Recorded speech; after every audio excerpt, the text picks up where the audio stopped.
नमस्कार दोस्तों, स्वागत है हमारे चैनल भक्ति सागर में। दोस्तों, यदि आप हमारे चैनल पहली बार देख रहे हैं तो सब्सक्राइब करना नहीं भूले।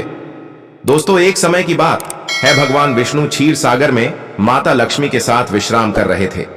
तभी गरुड़ जी आए और भगवान विष्णु से बोले, प्रभु, आपने तो मुझे मनुष्य के द्वारा किए जाने वाले सभी कर्मों के बारे में बताए हैं। मनुष्य के जन्म से लेकर मृत्यु तक की सभी क्रिया के बारे और मृत्यु के पश्चात होने वाली सभी क्रिया के बारे में भी बताए हैं। फिर भी मेरे मन में एक प्रश्न चल रही है जिसका उत्तर केवल आपके पास ही है, इसलिए मैं आपके शरण में आया हूं। तब भगवान विष्णु बोले, हे गरुड़ जी, आपके मन में जो भी प्रश्न है निसंकोच पूर्वक पूछिए। तब गरुड़ जी बोले, हे प्रभु, वह कौन ऋषि मुनि थे जो महिलाओं को गर्भ धारण करने का श्राप दिया, और महिलाओं को ही ये कष्ट बार बार भोगने का श्राप क्यों दिया? और स्त्री में ही गर्भ की उत्पत्ति क्यों होती है? संसार में केवल स्त्री को ही गर्भ धारण करने की क्षमता क्यों होती है? यह बात सुनकर विष्णु भगवान बोले, हे गरुड़ जी, आज आपने समस्त स्त्री जाति के लिए बहुत ही अच्छा प्रश्न पूछे हैं। इसलिए हे गरुड़ जी, आज मैं आपके प्रश्नों का उत्तर भली भांति एक कथा के माध्यम से दूंगा। आप ध्यानपूर्वक अपने प्रश्नों का उत्तर सुनिए। और हे गरुड़ जी, जो भी महिला इस प्रश्नों के उत्तर सुनेगी उनका समस्त पाप मिट जाएगा। तो दोस्तों, आपसे निवेदन है कि यह वीडियो पूरा जरूर देखें, शायद आपका भी समस्त पाप मिट जाए।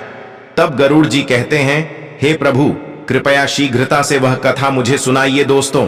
तब भगवान विष्णु बोले, हे गरुड़ जी, ब्रह्मा ने जी समस्त जगत की रचना की। ब्रह्मा जी ने अपने शरीर से एवं शरीर के विभिन्न हिस्सों से अनेक ऋषि मुनियों की रचना की है। हे गरुड़ जी, एक समय की बात है, ऋषि पुलस्त्य का जन्म ब्रह्मा के कानों से हुआ। पुलस्त्य ब्रह्मा के मानस पुत्रों में से एक है। ब्रह्मा जी अपने पुत्र पुलस्त्य को अनेक शास्त्र एवं शस्त्र दिए और उन्हें प्रकट करने का भी उद्देश्य बताया। ब्रह्मा जी ने समस्त जगत के कल्याण के लिए पुलस्त्य मुनि को तपस्या करने के लिए बोले। पुलस्त्य मुनि ने तपस्या करने के लिए पहाड़ों और जंगलों के बीच चले गए। पुलस्त्य वहां पर तपस्या करने लगे। तब भगवान विष्णु कहते हैं, हे गरुड़ जी, उसी समय अनेक गंधर्व और अप्सरा घूमने के लिए आए। उन सभी की नजर पुलस्त्य मुनि पर पड़े।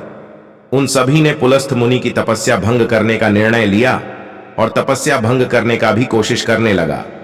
अप्सराएं नृत्य करके पुलस्त्य का तपस्या भंग करने लगी। तब पुलस्त्य मुनि भयंकर क्रोध में आकर सभी अप्सरा को श्राप दे दिया कि जो भी अप्सरा मेरा तपस्या भंग करेगी वह गर्भ धारण करेगी। पुलस्त्य की ऐसी कठोर श्राप से डर गई और वहां से दूर भाग गई। तब भगवान विष्णु बोले, हे पक्षी, राज गरुड़, उसी पर्वत पर मधु नामक एक सुंदर कन्या अपने माता के साथ अपने आश्रम में निवास करती थी। वह मुनि पुलस्त्य के द्वारा दिए गए श्राप को नहीं जानती थी। एक दिन वह अपने मित्र को खोजते खोजते उसी जंगल में पहुंच गई जहां पुलस्त्य मुनि तपस्या करते थे। भगवान विष्णु कहते हैं, हे गरुड़, जैसे ही वह मधु नामक कन्या मुनि पुलस्त्य के समीप पहुंचा और मुनि पुलस्त्य को तपस्या में लीन देखकर डर गई और सोचने लगी, यह मुनि कौन है और इतने घनघोर जंगल में तपस्या क्यों कर रहे हैं। यह सोचकर वह मधु नामक कन्या मुनि पुलस्त्य के थोड़ा और नजदीक गई।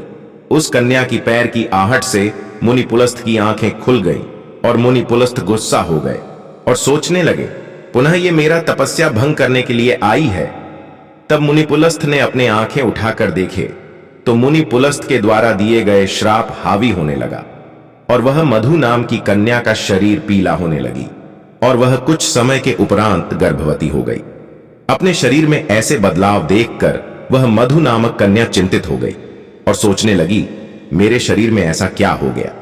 यह सोचकर जोर जोर से वह अपने सखियों को पुकारने लगी।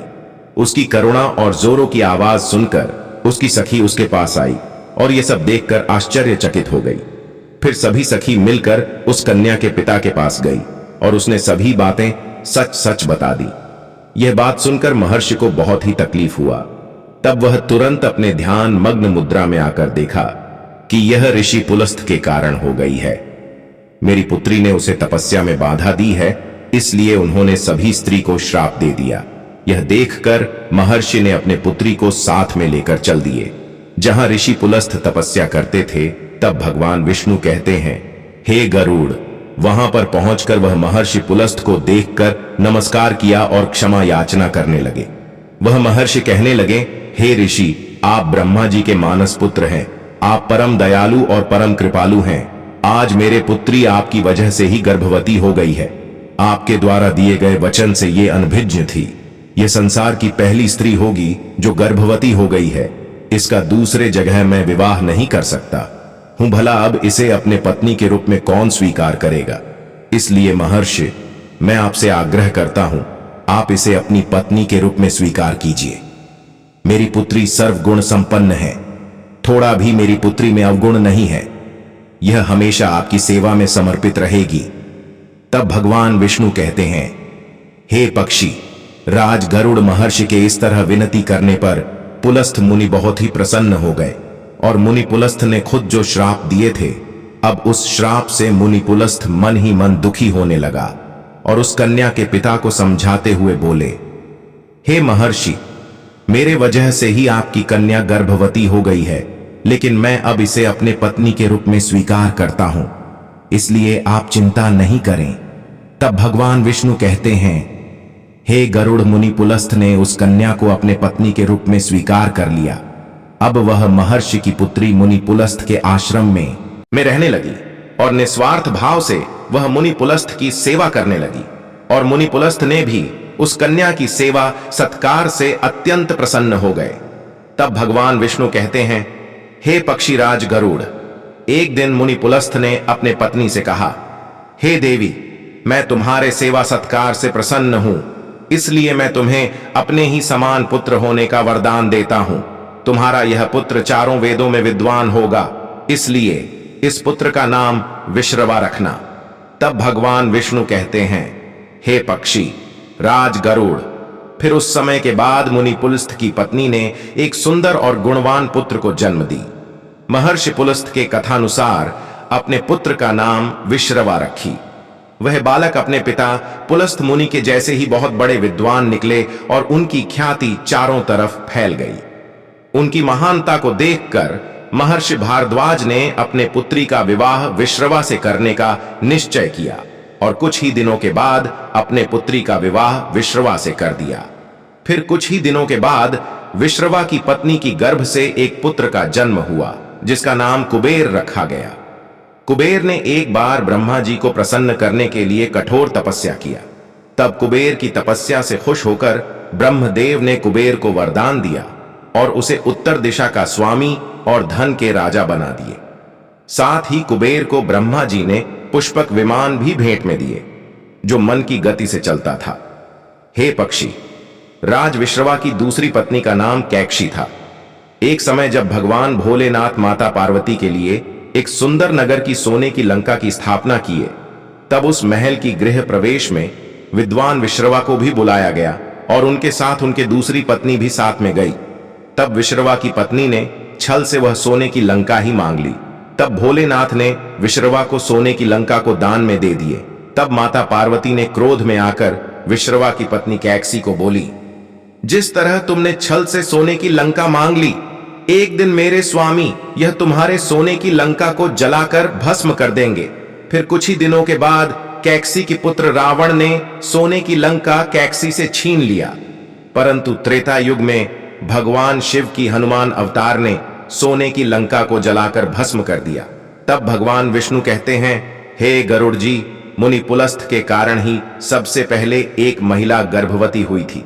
हे गरुड़ जी, पुरुष के तुलना में महिला में अधिक सहन शक्ति होती है। वह हर दुख सुख में अपने परिवार के साथ ही रहती है। दुख आने पर वह कभी घबराती नहीं है। तब पक्षी राज गरुड़ जी बोले, हे प्रभु, आज आपने मेरे अंदर चल रही सभी प्रश्नों की उत्तर दे दिए। प्रभु, आपके चरणों में कोटि कोटि नमन। यह कहकर पक्षी राज गरुड़ चले गए। दोस्तों, आपको यह कहानी अच्छी लगी तो हमारे चैनल भक्ति सागर को सब्सक्राइब जरूर करें, साथ ही बेल आइकन जरूर दबाएं ताकि आपको हमारे चैनल के माध्यम से ज्ञानवर्धक जानकारी मिल सके। धन्यवाद।